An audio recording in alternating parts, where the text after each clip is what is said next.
Teollisuusyritysten on toimittava entistä tehokkaammin ja ympäristöystävällisemmin, jotta ne menestyvät kansainvälisessä kilpailussa.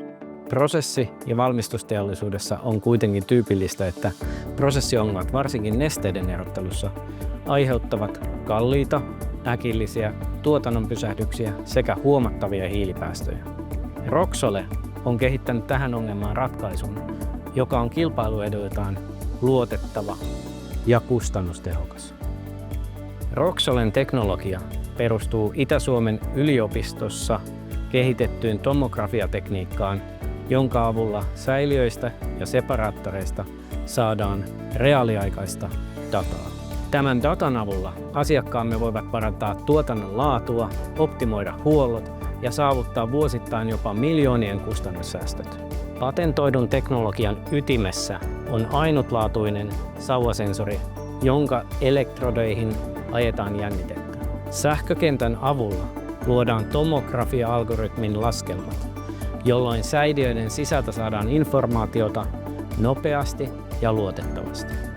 Markkinoilta ei löydy toista ratkaisua, joka toimii likaantuneena ankarissakin prosessiolosuhteissa ja pystyy reaaliajassa muodostamaan kuvan emuusiokerroksesta likakerroksen läpi. Roxolen asiakassegmenttejä ovat esimerkiksi metsä, kemikaali ja elektroniikkateollisuus. Öljyntuottajista asiakkaina ovat esimerkiksi Aramco ja Petrobras sekä uusiutuvien polttoaineiden saralla UPM. Viimeisen vuoden aikana Roxole on avannut useita uusia globaaleja asiakkuuksia. Samalla nykyisten asiakkaiden kanssa suunnitellaan merkittäviä jatkotilauksia.